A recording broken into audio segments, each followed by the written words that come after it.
welcome. Happy Tuesday. Today is Tuesday, July 8th. So we're officially in July, and hopefully you guys have had an awesome, great, wonderful, safe 4th of July. However you celebrated it, whether you relaxed, whether you traveled, whether people came to your home, whether you went out of town. On last week, I had a doctor appointment to go to a new primary care. He was really nice. I commend him for coming in because he had literally just had mouth surgery the day before, so his mouth was swollen. It didn't look like it, but you could tell his cheeks were a little bit puffy. But for him just coming in and doing his job, I mean, I commend him. I would have had someone to reschedule, like the rest of the week, I felt like crap. I'm not gonna lie, because the past couple of weeks before, I had a moment where my mom and I were sitting right here in the dining room where I am sitting now, and I was sitting on this sofa and she was sitting over there, kind of like just blacking out. I didn't pass out, but she was able to get my attention quickly, and she called my dad because Everett was at work, and she had told him like just to come and get me. Because I was just kept falling over like this. Like I'm listening to her, we was engaged in the conversation, but I was just out of it. And just the past couple of weeks, I've been feeling like a lot of extreme fatigue. Like I told my doctor today, I know the different fatigue symptoms between, hey, this is MS. I've been battling for 8-9 years, so I should know, okay, what the fatigue feeling like when dealing with just this situation. But I know, okay, hey, if I have a GP flare and I get a paresthesia sometimes when even with doing tube feeds, the nausea, the vomiting, the constant case of the runs can make you weak and dehydrated and feeling lethargic. That can add to it as well. Other times I battle a lot of different other illnesses, so those things could creep up as well and be a culprit. So you don't always know. You kind of just being a detective trying to figure out, okay, what is it and what it's not. I told hubby to bring me to the ER. Now, you're not just the main hospital ER. They have the ER urgent care that's literally 5 minutes down from the house. So it's down this way. About 2 hours in the waiting room to be seen, unfortunately. And then we were sitting in the back 3 hours. So they gave me medication. The doctor really wanted me to be admitted, to be transferred by ambulance to the big hospital. But the problem was that for him, as he was explaining, one day he kept calling over to the neurology department, but somehow, some way they kept missing each other. And this is so true. They kept missing each other. So he was thinking, okay, well, hey, you might stay here another 3 hours. We're filling the cost, so I'm just writing my prescription. So right now I have the prescription of the, not Medrol, the prednisone. So I have the prednisone tablets that I'm taking. So that kind of just helps to fight inflammation. Inflammation definitely coincides, and it's the big culprit amongst other things of MS. So as long as you get that down to the degree where I'm not feeling like I'm, just feeling out of control or like an out of body experience, I'm able to just battle the MS as I have been. Hey you guys, happy Sunday. So today is Sunday, August 24th. So we are officially almost to the end of August. As I always say, keep your head up, look up, because there's a bigger, brighter, better day on the horizon just for you. And keep believing and hoping for greater and better things, because they're on their way to you. And don't give up, keep the faith, keep the hope, and know that the best is yet to come. As a reminder to yourself, as a reminder to you, as a reminder to myself. Okay, so much stuff has happened from that time to this time. Oh my gosh. So you guys, let's get into it. We're on our favorite place as usual. Hubby is not right there. Hubby is actually over there sitting on the bench. Relaxing for a few minutes. I want to sit here and just kind of decompress. It's been a lot that's been going on, but I just want to just relax it for a few minutes before we get out and go on a walk. So, as you guys can probably tell, or maybe not, no longer in the truck. The truck is no longer here, so we have a old new vehicle, and I will get out and show you guys the whole vehicle. So we have a 2020 Honda Civic, and so we've had it over about 2 months now ago. It's here, yeah, ever walking up right there. Okay, you guys are back. So he's back there doing something in the trunk, and or you can scroll up on my Instagram, and you go around the beginning of July, around the 6th and the 7th.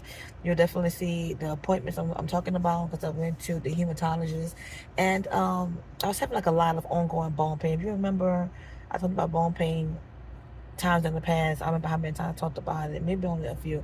But I had bone pain really, really bad last year, and it was just relentless. So it came back this year with a vengeance. It had like this ongoing, continuous current of numbness and tingling in my arms, and the bone pain just stayed like right here in the elbow area. But it was just be relentless, just continuously, just ongoing, like an annoying pain. And I was concerned because it was like rip out of my sleep. No matter how much I was trying to alternate between heat and cold, or exercise and stretch, or doing the stretch bands, or just do everything that I could think of. Instead of always just doing medication. And the hematologist was talking about when back in 2023, worry about could there have been a cause of multiple myeloma, like the MGUS. But they had monitored me, the MGUS, so thank God for that. But with the same complaints, there was worried could there have been like an instance where that could.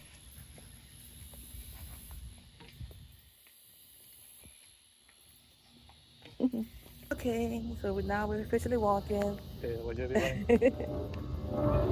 So I have like the same symptoms that came back with a vengeance. So that's why I had the appointment around the beginning of July to go back to see um, the same doctor, but he gave my case to like a new hematologist that's under him, and it's a female. So I met with her. They did the blood work and everything like that, but I just really didn't feel like she did a lot. I think she read from my previous chart and my same complaints and things like that, but didn't really do extensive. But she did she did communicate with me, and she did message me like throughout that weekend to tell me everything is stable, but a lot of things, when you get like you have a mind chart and stuff like that, a lot of things kept coming back abnormal, and that makes you feel, uneasy and unsure. Like, okay, like what is going on? And doctors are not really saying anything. So I took it upon myself to go start taking some vitamins, and it's by Garden of Life. It's called Blood Healthy, or Healthy Blood, and there's their vitamins to filter the blood. So I took it upon myself, and I ordered them from Amazon, and I've been doing them for about a month. And I can honestly say, I do feel, different. It did not take away the numbness and the tingling, but I have in the past 2 weeks have noticed a decrease in the bone pain, and that has been, really, really great. So I'm glad I'm on the right track doing that, and I will continue to do that. And I'll say to any chronic illness warrior out there, anybody that's dealing with any type of health issue, it's not a hit or a dismiss against doctors. They do their job as much to their availability, but sometimes they're limited in their natural understanding, their knowledge, their widespread years of teaching and learning, and they can only go on basis of their judgment, their guesses, and their hopes. Some do extensive, some only go so far, and others we have to carry ourselves to the brink to do what we have to do to bring our own manifestation of healing. And that's where I'm at. They're going to do so much what they're willing to do and not willing to do. But I took matters to my own hands, and I feel like I'm on the right path of doing things that I got to do for me. Lately, I've just been winging it. So a lot of times every morning, since I'm always home, I always go out and stand in the sun for about maybe 2 or 3 minutes maximum. The minimum might be 1 minute, but the maximum might be 5 minutes. And I just go out there, stand in the sun on the sidewalk, and I don't want you to stay on the sidewalk if it's too hot. But I might do some grounding. That thing, really helps to retrain your brain and just get your body back in line to be her until July of next year. So I went to the GI doctor. Last GI doctor that I had, who did who switched out the GJ tube, no, who switched out the PEG tube to the GJ, and then switched it back to the PEG button. Unfortunately, he left the state of Louisiana. I mean, totally. Not just the hospital, but totally. So, I mean, it would have been better if he switched to a different hospital, and that could be on as well with all the switcheroo stuff like that. But I'd rather him just stay in Louisiana. But he left because I had received the paper saying that he left the state of Louisiana, but he is dearly missed. Now, following that, I was told that his colleagues were familiar with my case, but when I called and was having a follow-up appointment, the sad, disgusting thing about that is that none of them were trained dealing with feeding tubes. First, to try to find another GI doctor. So what I did was, when I went to the system, I found, sorry, my arms are getting tired. I found my old GI doctor, and that's the one I'm referring to, that did the first EGD on me back in 2017, 2016, and buckle up for this part here.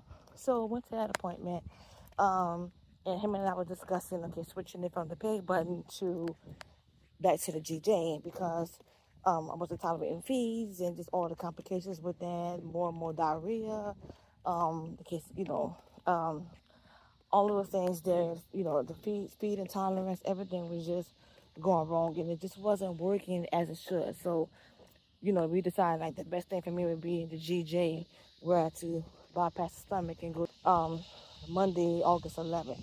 So he did it at his hospital, not the hospital where he first did the EGD on me. This is a hospital that I've never been to a day in my life. Huh? The hospital. We had the first surgery, 30 minutes from the house, or 30 minutes away. Yeah, so about 30 minutes from the house to get there. I say about maybe 40 minutes to get there. And, excuse me, so when he did the surgery, unfortunately, it was botched. And the reason why it was botched, now, when I woke up from the anesthesia, we was in the area, it was kind of like where the recovery area. So another frustrating thing about it, they don't give you medication. I know that sounds crazy. It was crazy when I first was told that. So yeah, so that was a hardcore realization. And only 2 people could be back there with you. Not ever brought me, but mom and dad followed in their vehicle. So only 2 could be back there at one time. So when I'm looking for anesthesia, I could hear the nurses when I opened my eyes, about 5 nurses were standing around me, like literally. And 2 were saying this should have been a inpatient procedure, not an outpatient procedure. Another nurse and another one were talking loudly saying, it's coming out. Literally, the GJ part was coming out of my stomach and it started leaking. And I heard one of the nurses get up. We will go and find the doctor to ask him why wasn't the sutured in correctly. And he said he wanted to migrate into my duodenum, the part of the intestine, naturally. So I couldn't move at the time because I'm kind of sore. Mind you, I'm still sore. I'm kind of anesthesia, so, it got you groggy, but I'm coherent enough to see faces that I don't know besides the faces that I saw when I first, arrived and you're being prepped to go, to be wheeled into the back. And you're hearing voices stand over you and you're listening. That's going to scare the long anyone. And then you're hearing things such as it's coming out. So I really couldn't just pull the cover down and look down and move and see exactly what was going on. But I could feel like the liquid was coming out. So they go and call my family. And I had like a very small seizure. Past 2 years, 3 years, I haven't had a seizure. So I've been doing amazing. So they were a little concerned. So they wanted me to see their, their on-call neurologist. But the hospital was so busy, we would have been waiting all day to see a neurologist. So they gave me 3 options. They said, okay, and even with the tube was coming out, they said, okay, well, you have 3 options. You can stay here. You could go down to our ER, but it'll take a while to be seen. Or your family can bring you to another hospital that's on your side of the river, but the wait might be long. And that part is absolutely true. And I know that from experience. The other option is to be transferred by the ambulance to the hospital. So we chose the third one. But my mom, my husband, and my father all asked the same question. And they asked, okay, well, since you're the one that botched the surgery, why send her to another facility? Which they wasn't wrong in asking that, because if you think about it, a lot of the hospitals here in Louisiana, not all of them, but a lot of them are kind of on the same system. So if you were looking at saying, okay, A, B, C, and D, so you got A, B, and C, D is group 1, D, E, F, G, H, that's group 2.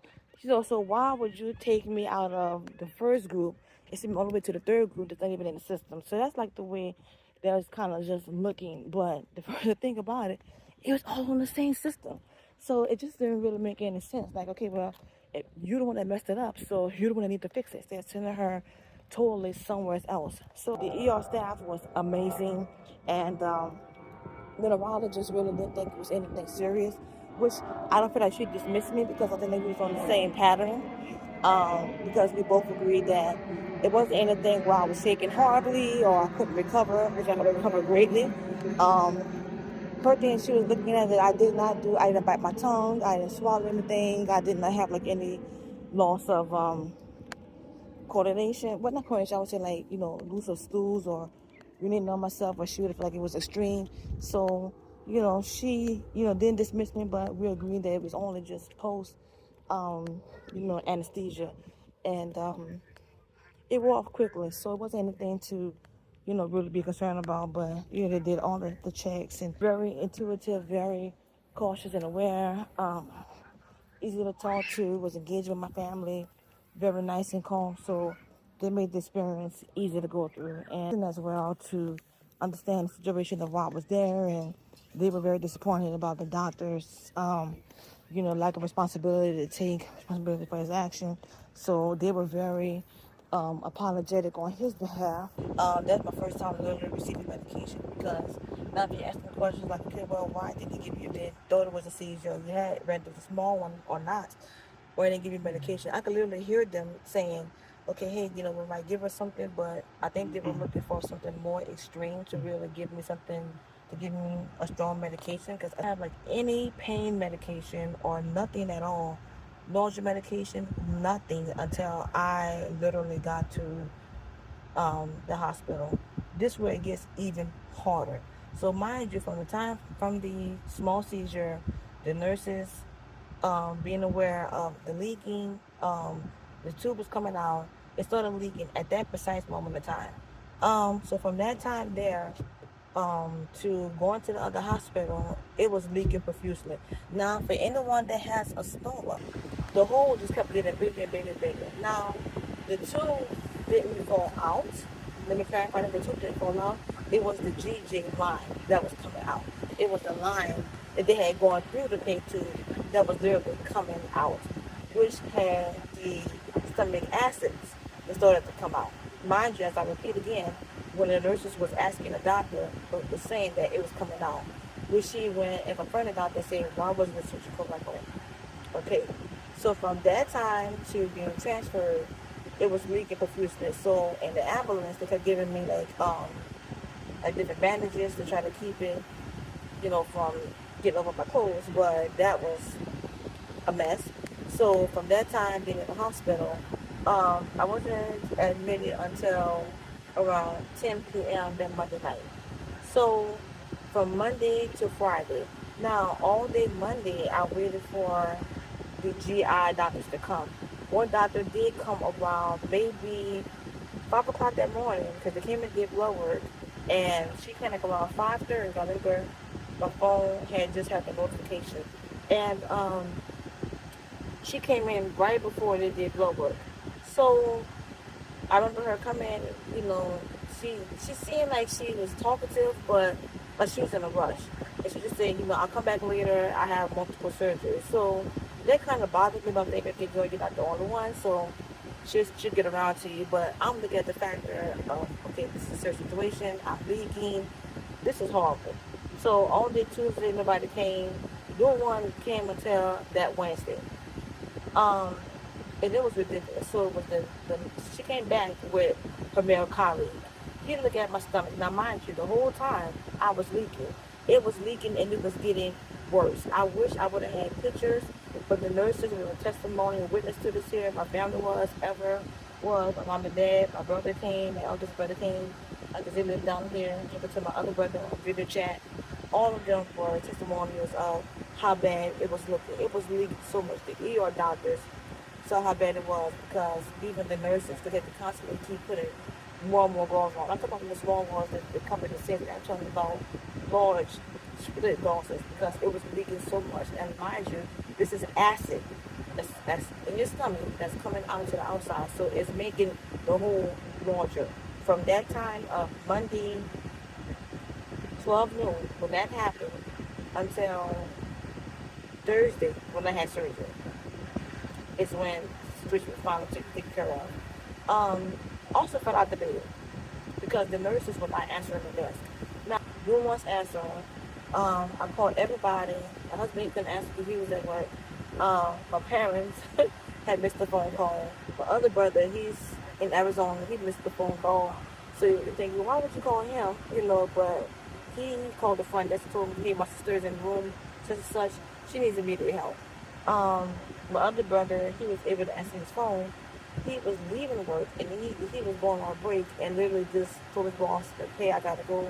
Real late, came over there, and when hubby answered his phone, he called me back. He left work and he stayed. So um, everything worked out in that area of having support. Everything worked out in the area of having support, but it was just unfortunate that I said the phone, life happens. But it was just super scary and so frustrating to be in a situation like that. Mind you, the last time I had something to drink or eat was around that Sunday night. So I was in PO for 7 p.m. Till the procedure, because the procedure was for 10 o'clock. The last thing I had, I did an infusion, and I also had a salad, a bottle of pork. From that time there, I was NPO, not having anything. They did try to bring me some broth. I've lost 6 pounds by being in the hospital. It is documented. Also, they gave me about 7 bags of sodium. No, 7 bags of potassium and a bag of sodium because electrolytes, all the things that imagine you're not eating, you're not doing it in infusion. Everything's pouring out of your body. But even when I was doing it in infusion, it's coming out through this normal and then it's burning this so bad. So I was in pain and feeling much more weaker. I made it through. So the surgery went well. I thank God that He gave me a brand new tent because I did not like the woman's bedside manner when she came to see me. I felt like she really dismissed me because I kept telling her the situation, and she kept saying, "Well, maybe it's just maybe you pulled it. Like, why would I deliberately pull out a line? Like, does that make any sense to your brain to do something like that?"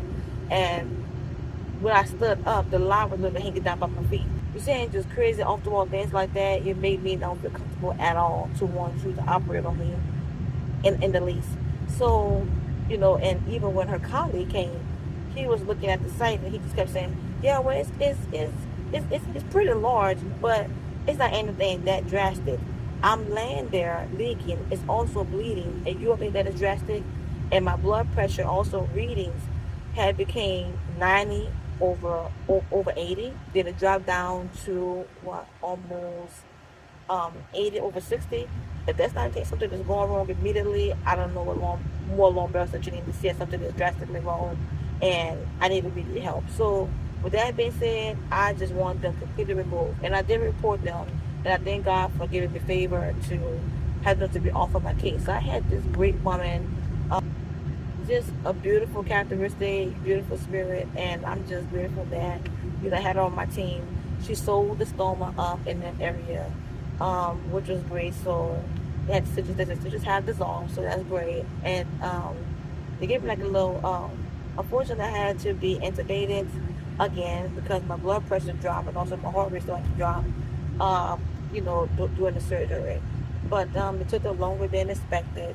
Um, because of the complications and where he had it put, it was in the wrong area. So they had to go in and fix what he messed up. So I am doing well. The first weekend I came home, I just rested, really lay in the bed, moved around really, really slow. I used the rollator to get around for the next 4 days until I was doing good. I'm glad and I am feeling great. So yeah, so it's been hell on earth. We're going through that, but I'm still here on earth and being a part of our journey, and keep your head up, and see you guys in another video. Much love. Yeah. Much love. Besos. Bye. Uh, Bye. I wish everybody do good. Thank you.